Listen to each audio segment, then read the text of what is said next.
Hello everybody out there in the internet world and welcome back to another Dark Avenger comic book review. It's officially episode 347, which means 3 more episodes until we move over to Comic Frontline exclusively. This is very bright. I'm sorry. Well, but anyway. Well, I could do 3, see? Just a little curve like that. Well, I could be creative too with my numbers, can't I? That's what fingers are for. Creativity is within us. I'm glad you don't work for DC Comics. You would have been great for the New 52, but you would not have worked for Rebirth. Well, I've read the New 52, so you're probably right. You're an idiot. Anyway, we know that this is coming out on Tuesday morning instead of Monday morning. We're sorry. Extra work. Back in for extra time. We need a little extra time. But anyway, we're here. Yep. We're still early in the week. And we got our books and we are ready to go. So, Michael, when were these books released? They were released on June 22nd, 2016. Except for Sonic. Sonic came out 2 weeks ago. And Swamp Thing issue number 6, which came out last week. So, the books that came out this week, starting with your books, Archie issue number 9. Archie issue 9. I enjoyed this issue a lot. I read this. This was one of my first books I read. I like how, Archie's mom tells Veronica, because Archie can't go to Veronica's house anymore. That's the conditions the father left. So the mother makes the mistake of saying, make yourself at home. Well, Veronica's rich, so she takes all of her shit and starts moving it into Archie's house. Oh, boy. And it causes a huge thing where they end up hearing the parents talking, and the mom is not comfortable in her own house anymore, and she starts talking about Veronica. Veronica disappears. And then Archie has a wonderful talk with Betty. And you think, oh, well, him and Veronica will break up. Him and Betty will get back together. And it looks like Betty's not dating anyone. She's still in love with Archie. But then, unfortunately, Veronica comes back. And, unfortunately, Betty gets left on the outs again. Which I'm kind of upset. I'm pulling for Team Betty. All right. So, But that's just me. More because, and it has nothing to do with the past, the present, whatever. Mostly it has to do with the fact that I liked how when the story began they were together and then they separated because of the lipstick incidents, which we found out later on. It definitely leads to something where they get back together. Alright, well, we'll see what happens. Oh yeah, it's a very enjoyable issue. I can't wait for the next one. Mighty Morphin Power Rangers issue number 4. This I like. Basically, Scorpina is piloting the Dragonzord and destroying all of Angel Grove. And to the Power Rangers, minus Tommy, who can't be trusted yet because he's got this issue going on. They fight Scorpina while back at the command center, Tommy's fighting his own Rita illusion.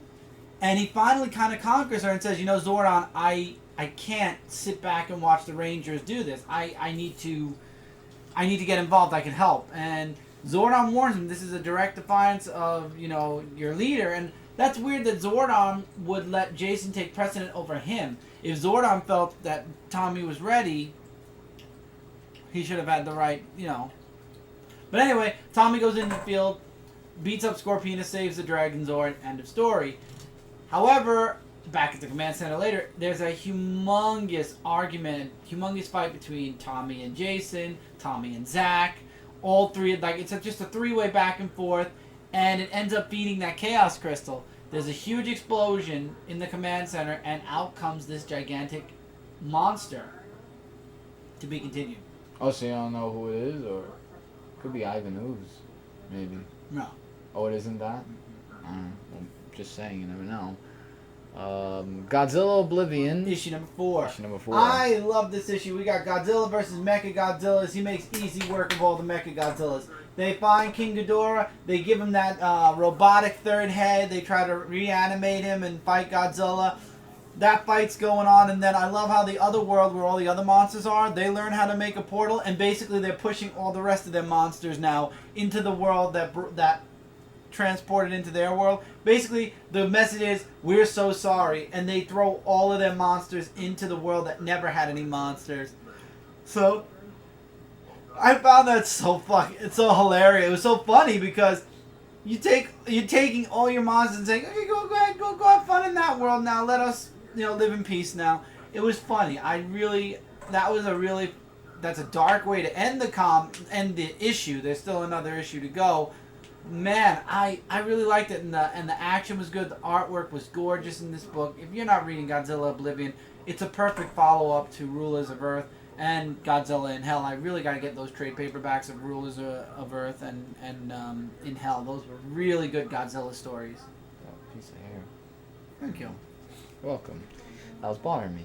Buffy the Vampire Slayer, Season 10, issue number 28. So we had that big revelation at the end of the last issue where Spike is like, maybe we shouldn't be dating anymore. And I love how Buffy's like, we're not going to deal with this right now. We got to figure out what to do because Willow has broken away from Buffy. Giles has broken away from Buffy. And we all know that Dawn and Xander are still trapped. You know, they're basically jumping from portal to portal to try to get home. So, Buffy and Spike are trying to figure out how to get the book back. Willow gets kicked out of the organization she's in because they lost the book and it was her fault, so they basically kick her out. We knew in the last issue that, what's his name? Giles wasn't going to get any help from the fairies because they're more of a peaceful kind of people. And in this book, you see Buffy, as they're going from person to person looking for help, she's like, I'm not ready to give up on us yet. I don't, that's the easy way to break up. We need to, maybe this time for both of us, we need the hard way. I believe we should stay together. And at the end of the issue, I like how they come to the resolve where, yes, they really need, maybe they should try harder with their relationship. And they end up staying together.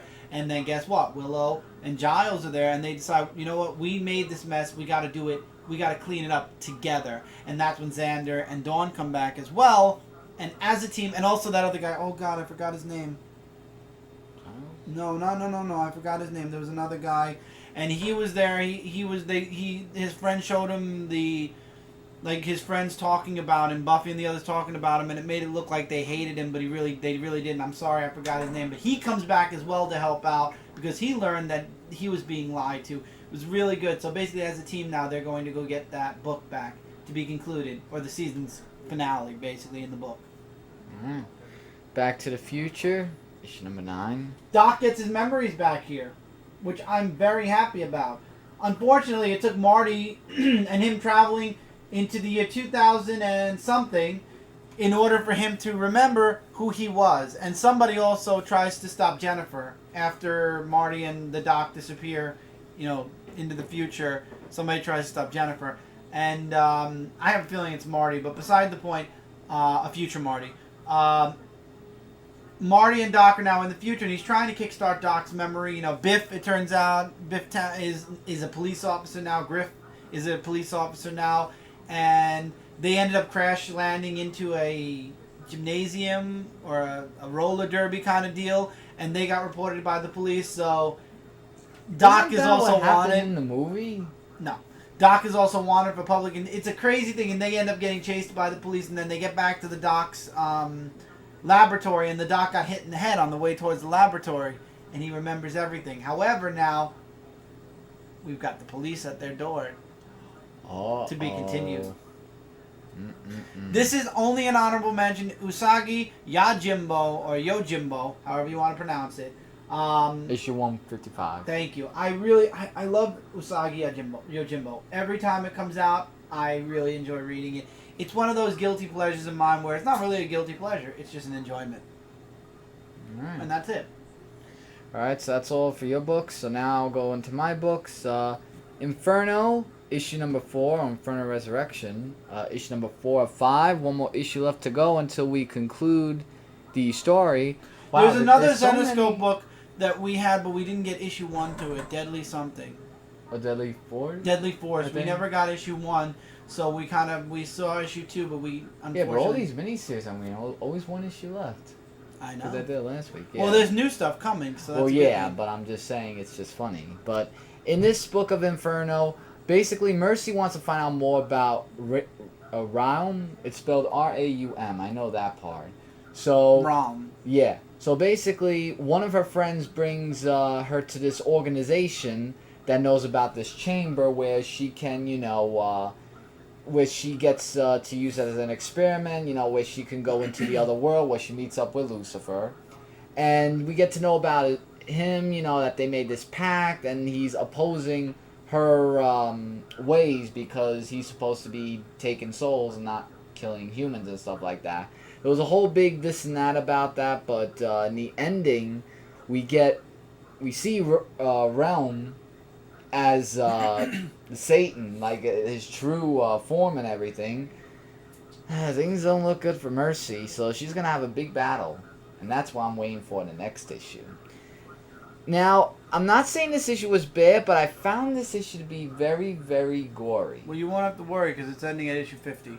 Okay, Wonderland issue number 48. Now, like I said, it wasn't a bad issue. It was just basically Violet and Callie are in this insane thing where the twins are having them captive, and I told you about the whole decapitation where they're eating each other because they don't have any food. So basically, they're trying to help the two who are the only survivors that didn't really have anything chopped off or anything, to say, you know, you just gotta fight through this. You know, you shouldn't just eat yourselves. Just, you know, keep going. And Violet helps them out of there. But the girl knew that there was a White Queen and the Mad Hatter. And there's this whole big fight scene that happens, and this big fat guy they fight off with, and he explodes into smithereens and pieces. And also, why that cat? Cheshire. Thank you. Why do I keep forgetting that name? He has a big help in this issue as well. So he's more of a helping type. Nice. In this issue. But the next issue is going to be a different story arc, because this is the ending story arc where they got out of the loony bin, and oh, thank God, it was just so gory.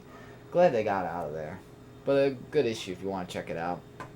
Red Sonja, issue number 6, which I believe this is, I think it's the ending issue to be continued. I don't remember really. But basically, she fights off against Savas, who is the king of the land. And remember how there was more than one Red Sonja that Savas wanted to be with?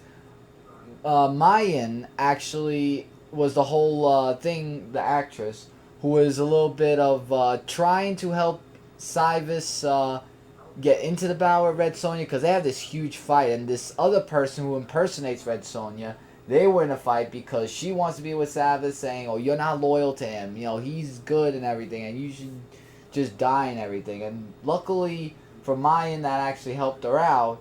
She had this eagle, this flame eagle, I think it was, that actually helped her out in this issue. And they actually played a huge role in this, of defeating Savas and now trying to find out who the new ruler of the kingdom will be. So, and she almost died in this issue too, so good thing that the eagle brought her back to life. Divinity II, issue number 3. What I found interesting about this book, it's that, yes, it dealt with time traveling, but it was a little confusing also. Like, there's this one part where they go into the present, and then they go into the past where they want to stop their other selves from, you know, going at, like, you know how they want to try to prevent that from happening, and whatever changes the past alternates the future and stuff like that. So basically that's what this book is. Like, it was a little bit all over the place, but I actually found this to be really interesting, including the next issue. The next issue is going to be really interesting, where they're going to do more of the time travels and stuff like that. So basically that's what Divinity II is. Like, more of time traveling and trying to prevent the past from not affecting the future. That's what at least I got from it. 4001 AD Rai, issue number 14. Now, this one is the female Rai version, because remember, in 4001 AD, it's not the same character. It's different. And what she does is that she does fight for New Japan, but she also is teams up with Father, actually, because the other one opposes Father for what he's doing in New Japan. This Rai, the female version, is for Father, because that's what they call him, and she like listens to him about all the things that she should do for New Japan, because everything's related to New Japan when it comes to 4001 AD, as well as other stuff, including this issue. But I say the different perspectives are good with the characters instead of the regulars, so you should check that out. And lastly, until we get into the big two, Tomb Raider issue number 5. So we still have the whole mushroom investigation, but this goes into a very different, oh, that was my foot, the leg. remember when I said Laura Croft has this ability where she can hear from far away? Like, she hears the people from far away of trying to get the artifact of the mushroom. So she is trying to prevent them from getting it. So she does like all these crazy missions, like what you would see in a video game, like jumping here, jumping there. Like, you get that feel towards it. But there's a bunch of stuff that actually is going to play into the next issue. There's a whole bunch of cliffhangers, I know, right? That is going to play into Lara Croft's story. But all in all, really great stuff. I would definitely say pick this up if you're a Tomb Raider fan. Alright, let's get into some big 2 books. Robin, Son of Batman, issue number 13. The end of Robin, Son of Batman, and it ended on, I don't know. Half of me wants to say it ended on a really good note. The other half of me is like, it felt like this last issue was forced for basically somebody to say, you're Damian, son of Batman, you're Robin. No, not Damian. You're Robin, son of Batman, period. And it was an okay issue, but again, the series is over, so it's not really a recommend or not recommend. I think that it ended really nicely. I'm looking forward to Super Sons, which is obviously where Super Sons and Teen Titans. I believe it says to be continued. Robin's stories to be continued in Teen Titans first. I'm looking forward to seeing where Damian goes in Super Sons. You're going to be reading Teen Titans, so obviously you'll be seeing where Damian goes there. Personally, I thought it was a nice ending, period. It felt out of place towards all the other things that we were seeing. It was just like, okay, this is what happened after the last story arc, kind of like a prequel, not prequel, like a follow-up to the ending, and it was okay. It was good. If you've been liking the series, this was a nice the end. It just kind of, I don't know, it was there. Right, Civil War II, Choosing Sides, issue number one. Avoid this book. Avoid it. I just skimmed through it. This is a $5 book. Because it's an issue number this one. This is a $5 book, and it just shows it. This book. How many stories? About 2 or 3. That's why. I think it was about 2. I saw it on Wednesday. I said I'm going to look at it to let everybody know. This story, this choosing sides has nothing to do with anything. It just shows everybody picking who's right and who's wrong. The first story was about Nick Fury, and I'm talking about not Nick Fury Nick Fury Jr., not Nick Fury Sr. No, Nick Fury Sr. The one with the eye patch? Both of them have eye patches. In the 616, Sr. is the original Nick Fury. Jr. is the one that looks like Samuel L. Jackson. Okay, so Jr. Junior's the okay. Right, and then I forgot already what the second story was about, but it's all about choosing who's right and who's wrong. And the story, it's something that you're going to forget. This is Marvel's way of charging you an extra $5 for stories that you're going to forget. If you want to get into Secret Wars 2, just get the main Secret Wars 2 title and pick up whatever books are connected. If you want to get Amazing Spider-Man, get Amazing Spider-Man. But again, nothing connects to the main series except the main series. Unless Marvel somehow finds a way to connect something to somewhere. Just do what I'm doing. I'm sticking to Civil War 2. I'm reading Spider-Man just to see what's going to go on with Spider-Man. And I think you looked at X-Men and you kind of waved it away. Well, kind of. I mean, Nightcrawler joining Magneto. So, again, this is a $5 book. It's not necessary. If you're a completionist, if you're somebody that needs to have everything with this event, by all means, but if you're not, this is $5 right here you could save. Look at it in the comic shop. Just browse through it. You'll see. Unless you're a fan of Nick Fury or whoever else is in that book, you're not gonna need this book. Alright then. The Uncanny Avengers, issue number 10. This I enjoyed because they're trying to figure out Hank Pym fused with Ultron. If you didn't see the graphic novel, I would really recommend you do it because it'll explain what happened with Hank. And everybody believes that Hank Pym is dead, that it's Ultron basically wearing Hank Pym's body as a guard. And they tried every which way to bring out Ultron except making Hank Pym mad. And that's what Cable does.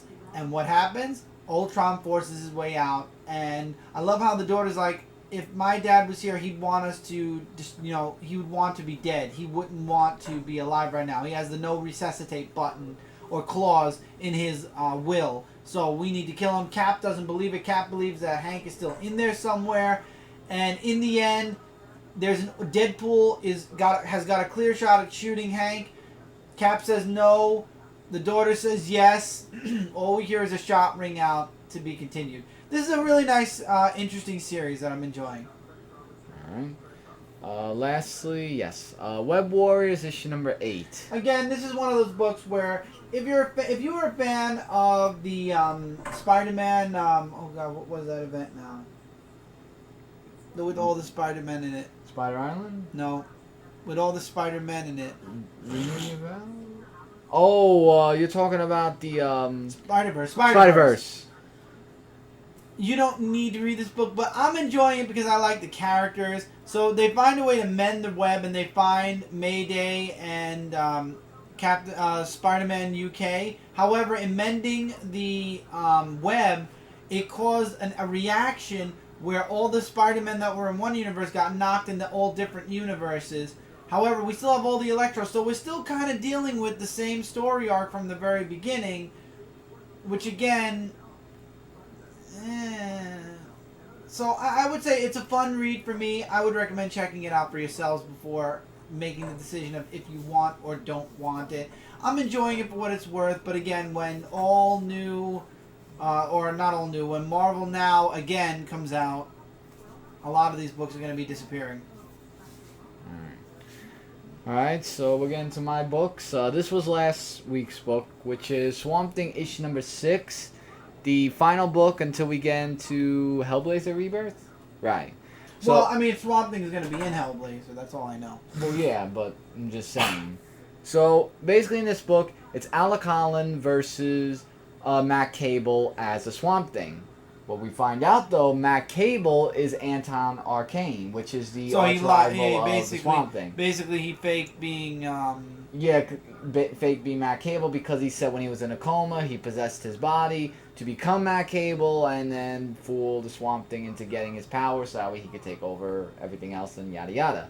So with Zatanna, Fam Strange, and the Spectre there to help out, Zatanna with the hand of Fatima that's clinched or clutched like this, when it went like 1, 2, 3, 4, 5, when they distracted him, or the Spectre mainly, Alec Holland became more of the Swamp Thing, and Anton Arcane became regular that. And that's where Swamp Thing was powerful than him, and just tossed him around like he was a rag doll, basically. And just brought him, to, well, actually, the Spectre brought him to hell because he believes in no mercy. And then, of course, everyone's saying, oh, you don't belong here, Swamp Thing. You just get out of here, and all that stuff, because they don't trust him. And Alec Holland says, this is who I am. I'm the Swamp Thing, and that's who I plan to be for a very, very, very, very long time. And then it ends up where Matt Cable found out that Abby came to visit him, but doesn't say the end of to be continued until Hellblazer Rebirth. Yeah, well, unless we see him again. But a really great issue. I really enjoyed reading those 6 issues of Swamp Thing. It was really good. Definitely for trade paperback. Maybe they'll bring him back in the Rebirth somewhere. Maybe somewhere. Carnage issue number 9 is my least book of the week. I just didn't like it. It's the thing about this issue is that okay. They're on a boat. Well, they were on the boat, but that's not that.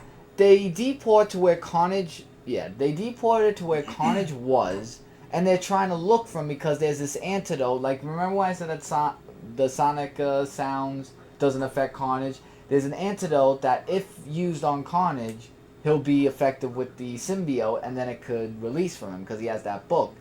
So basically, just to skip all the other boring stuff, at the end, he's going to be using Agent Dixon, seriously, Agent Dixon, to actually help with the whole book of what he's going to do.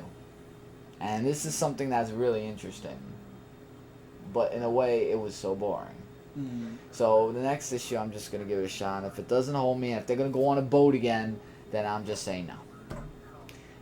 Favorite book of the week was Power Man and Iron Fist, issue number 5. Now, I thought that this was just a one story arc, the end, but actually... No, it's an ongoing series. It said the end, but there's going to be the next issue where there's going to be a Civil War 2 tie-in. And I already did this for Comic Frontline along with Swamp Thing issue number 6.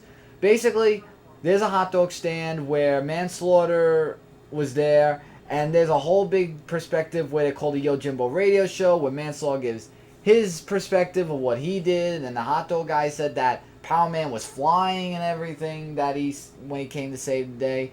And then Power Man and Iron Fist went there, and they gave their perspectives of how he actually fell from the sky by accident. Manslaughter thought it was a threat. And then Manslaughter actually invades the radio show, and of course Power Man knocks him out, which is an obvious thing. I love Iron Fist's character. Iron Fist's character, this is the one I could actually say, I forgot the other one. I really want to forget the other Iron Fist and like this one. I am, right now. But really awesome issue and definitely something to read. I'm just glad that they're going to be in the Civil War II tie-in. Hopefully, let's see if that's going to be a good Civil War II tie-in. Physical book time. Yes, and this came out 2 weeks ago. Sonic the Hedgehog, issue number 282. This is the horror movie variant, but don't let the cover fool you because this isn't what the story is about, basically. Well, that's why it's called a horror movie variant.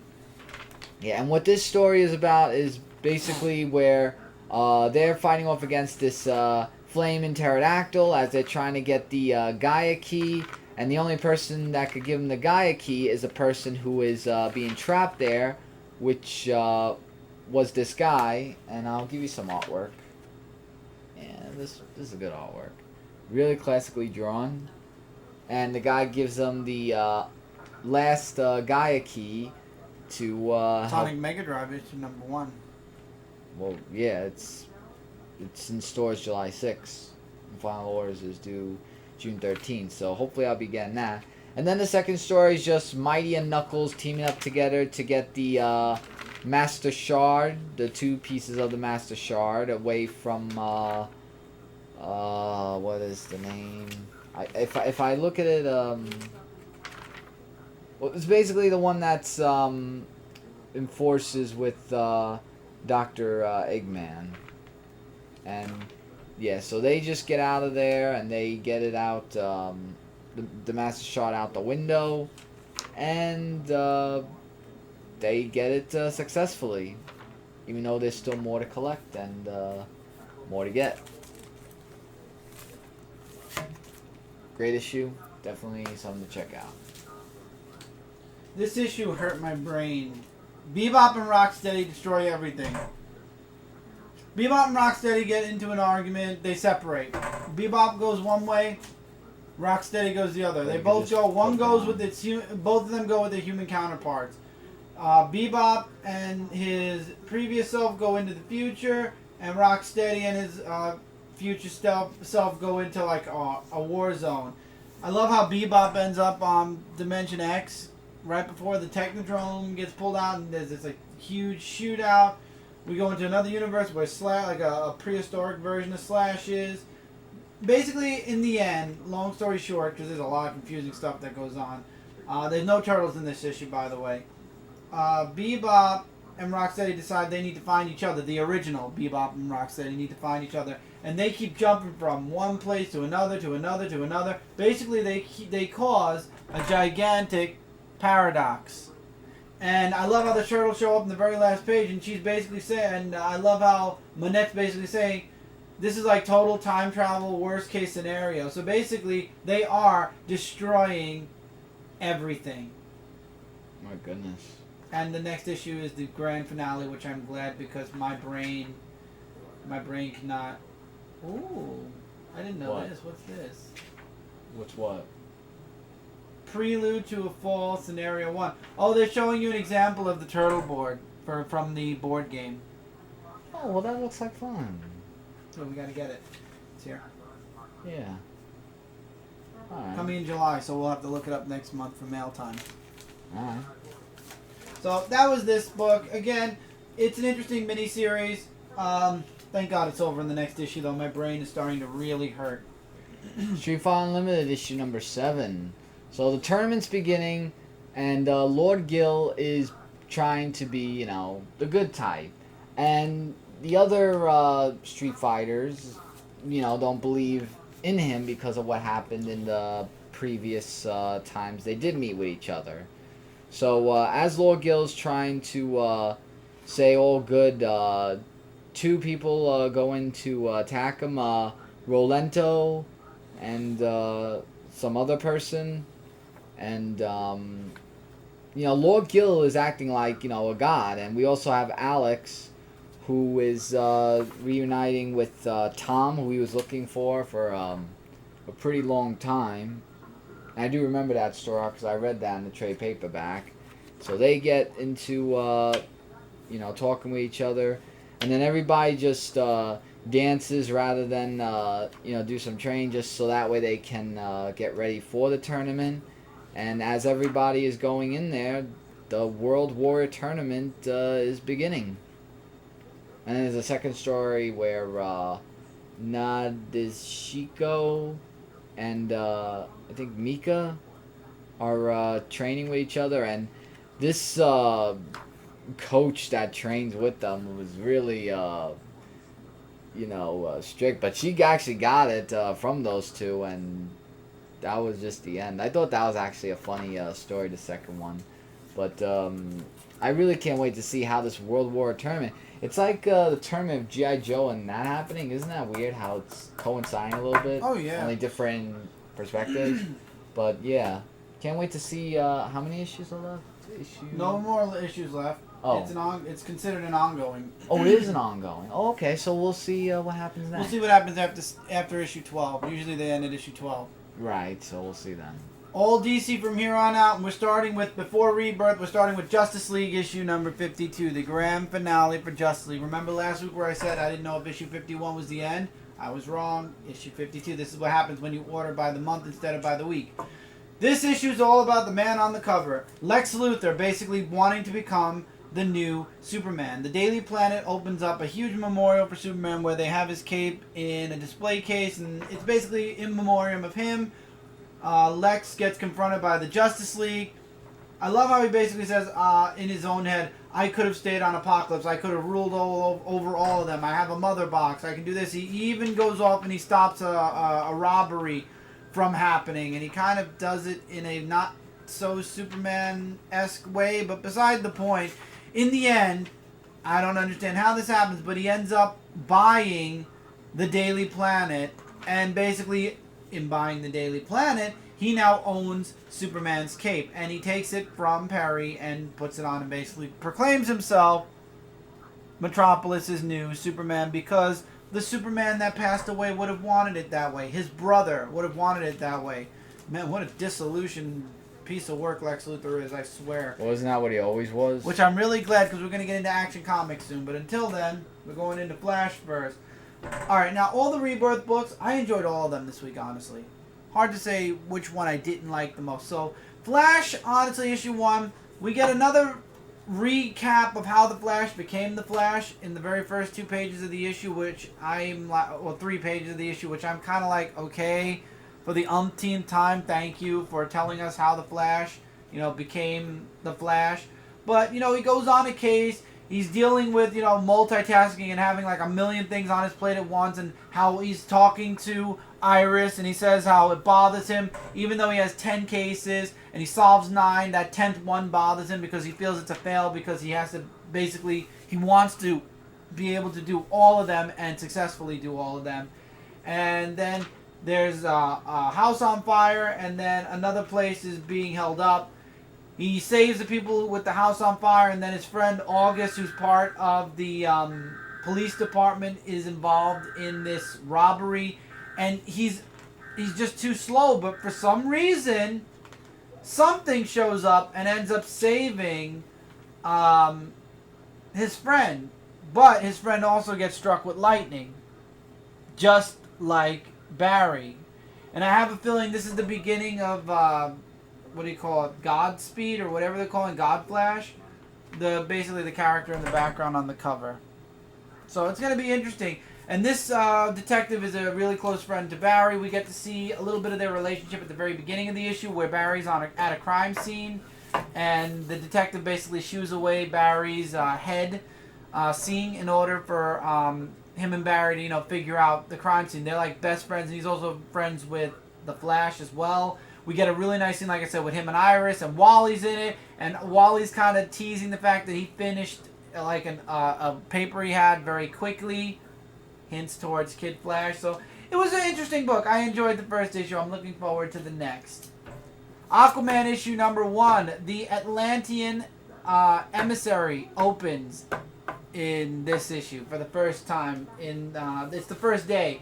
And millions of people are flocking in from the UN and all over the place for the grand opening. And everybody's there to also see the man of the hour, which is Aquaman, who's super nervous about the emissary. Basically, this is to bridge, to build bridges between Atlantis and Earth, and the sea world and the land world.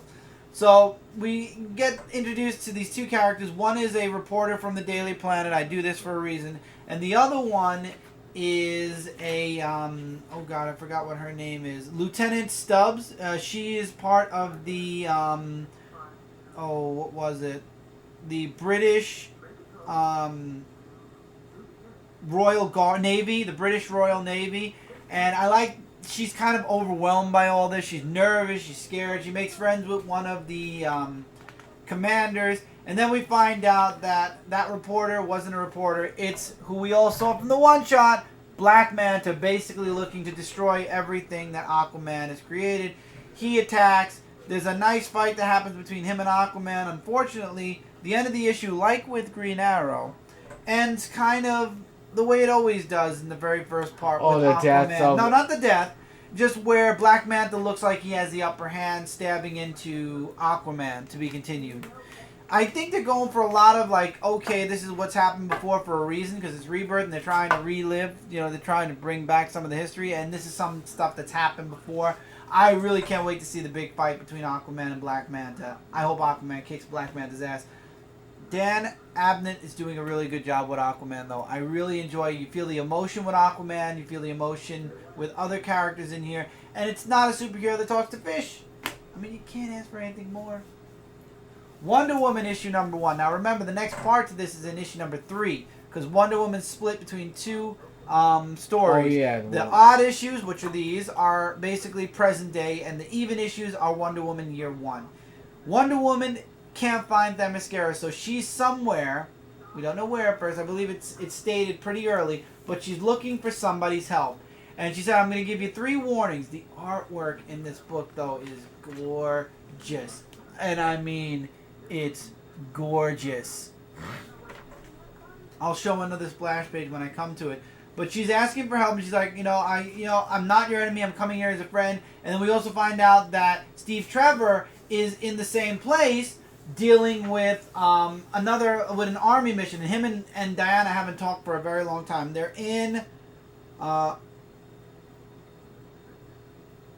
Banakane, the Krango region, Bawanda, whatever. I'm not even trying to pronounce it. So Steve Trevor is also dealing with army stuff or Argus stuff in his neck of the woods. And they think that Steve Trevor reached out to Wonder Woman because Wonder Woman's in the same region as him. And he's like, nope, I haven't talked to her in forever. So we see that Steve Trevor is dealing with the, whatever these guys are called, the Kupala. It starts with a C. The... Nope. Why can't I find... maybe it's further... Oh, it's further along. I'm sorry. And you got Wonder Woman still trying to gain audience with somebody. And we find out in the end who it is. And I'm sure everybody already knows who it is. He's dealing with the... Cadulo. And Wonder Woman is dealing with... Cheetah. Mm-hmm. She needs Barbara Ann's help in order to get back to Themyscira. She wants Cheetah's help in order to get back to Themyscira. To be continued in 2 issues. I like this first issue a lot. It showed action. It showed beautiful artwork. There's 2 stories going on, even though there should only be 1 because it's every other issue. It's interesting to see if Steve Trevor and Wonder Woman are going to somehow find their way together, which I guess that's what this book is kind of hinting towards, if you really think about it, because they're in the same region. I enjoyed it, though. I really did. Detective Comics issue 935. Batwoman is working the team to the bone. I'm talking Red Robin, Orphan, Spoiler, and Clayface. She is pushing them literally to their limits, to the point where Red Robin actually has to stop the simulation himself because it was too much. It was getting out of control. And he goes out, he confronts her about, we need to be in the field, we shouldn't just be training. And Batwoman's like, you know what? I have places to be. You go talk to Batman and you deal with it. And that's exactly what Tim does. And I like how the new 52 is still in here. Tim mentions about Batman giving him the new suit. So technically this new Red Robin suit is not part of the reboot where it just like happened to happen where he, his suit changed. Batman gave him the new Red Robin suit. So Tim is still considered not one of Batman's Robins because Batman says right here, you insisted you weren't Robin, but deep down you were to me. So technically, New 52 Robin status still stands for Tim Drake. Tim Drake never was officially Robin. He went straight to being Red Robin. So I guess as time moves forward and Rebirth starts to fix itself and the past starts to bleed through, that part will fix. But still, just for continuity purposes, Tim was never Robin. He still hadn't, been Robin. And the new suit was explained. It didn't just happen. Batman gave it to him. So technically, he just switched suits. And then we also find out that him and Spoiler are together. We get this very interesting moment with Batwoman and her father. And the father explains that the Waynes and the Kanes had always this kind of rivalry. And Thomas Wayne taking Martha Kane and them getting married was against, they didn't like it. They didn't like Thomas Wayne. They didn't, there was always a rivalry between them, and he's trying to convince his daughter that working with Bruce is not a good idea because Batman's only in it for Batman, that she should be working with the army. She walks away, and then the end of the issue has Batman getting attacked. And the ending was awesome, where it's like, we were told to take you in, and Batman's like, you could try. To be continued. Detective Comics is a keeper.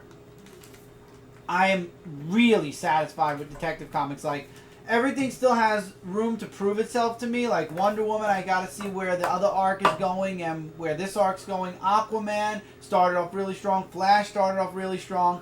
But this was a clincher.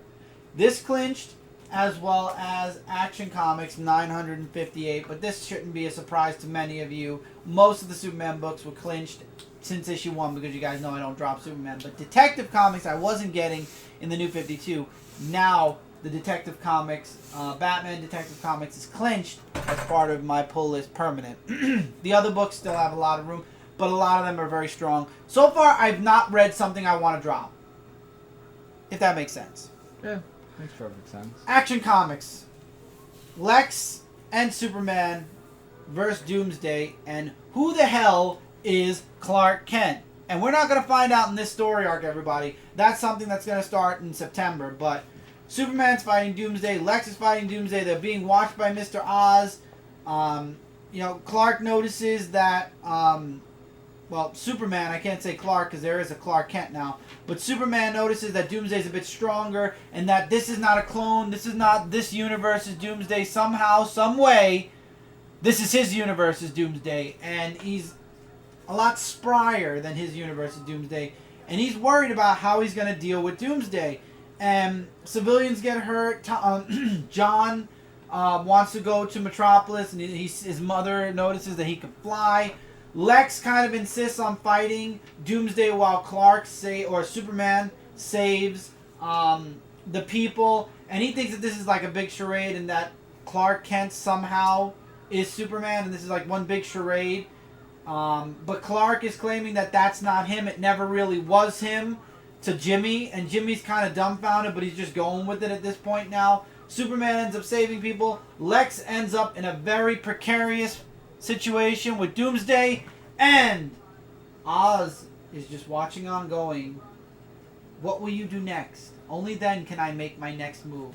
What the hell is Ozymandias or Mr. Oz, since we can't completely confirm it's Ozymandias?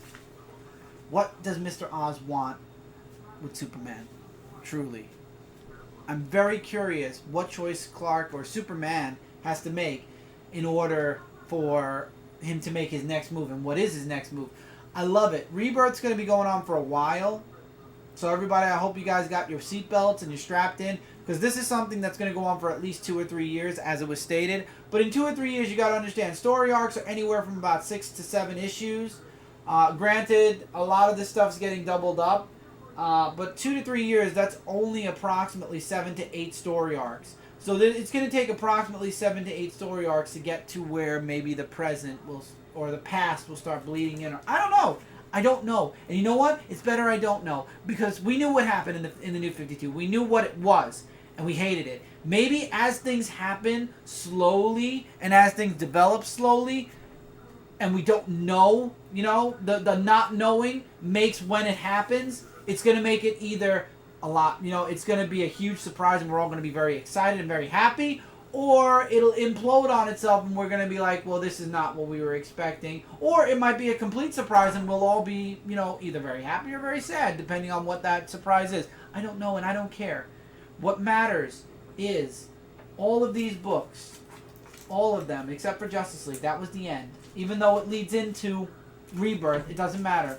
All of these books, all of them, every single one of these books was good. The thing that's important is story. And all of these books have demonstrated that DC Comics can tell a good story. Granted, again, Flash, Aquaman, Wonder Woman, still on the fence. But siding more towards I'm going to stick with them because I'm really liking it. Detective Comics, Action, Superman have proved, well, obviously the Superman ones for the obvious reason that I'm reading them because they're Superman regardless, but Detective Comics clinched itself this week. It all depends where, you know, the books are going. And we have one more week of new issues for this month, and that's next episode, which is coming out. This is out on Tuesday morning. Those books will be out tomorrow, so I'm looking forward to that. And then we go into newer stories in July, and newer stories again in August, and newer stories again in September, as these comics move up in numbers. I'm excited. I'm really excited. I'm sure that along the lines of the next couple of months, there will be books that we either take off of our physical pull list and move it to our digital pull list, or maybe we'll take them off completely. Deathstroke is going to have to surprise me in a way where, oh my god, I gotta read this. Batgirl, again, another book where once Gail Simone left it, it didn't do anything for me. That book's going to have to surprise me. You're doing Batgirl and the Birds of Prey since I'm doing Batgirl. So, again, it has to surprise him. Hellblazer has to surprise you like the way it did in the very beginning. Or you're not going to enjoy it.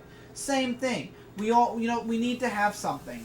If we have something to go on that we like, then we'll stick with it. And so far, everything is something I'm willing to stick with. And that's it for this review, guys. Feel free to comment below your thoughts on all the DC books, on any of the books we talked about here, your thoughts on any books that we didn't cover, recommendations. Feel free to let us know what was your top for the week, what was your favorite Rebirth title. Love to hear from you guys. And as always, what do you call it? Comic Frontline, Zone 4 Podcast, Frontline Gaming Zone. Altogether, we are your #1 source for comic-related news, reviews, and a whole bunch more. This was the 3rd episode. 3 episodes away from moving. We are now 2 weeks away from moving. 2. So be ready. Next week is 348. The week after is 349. There's only 2 more weeks where this review will be on this channel. 3 weeks from now, we will be beginning on Comic Frontline, and it's going to be a new chapter in this review's career.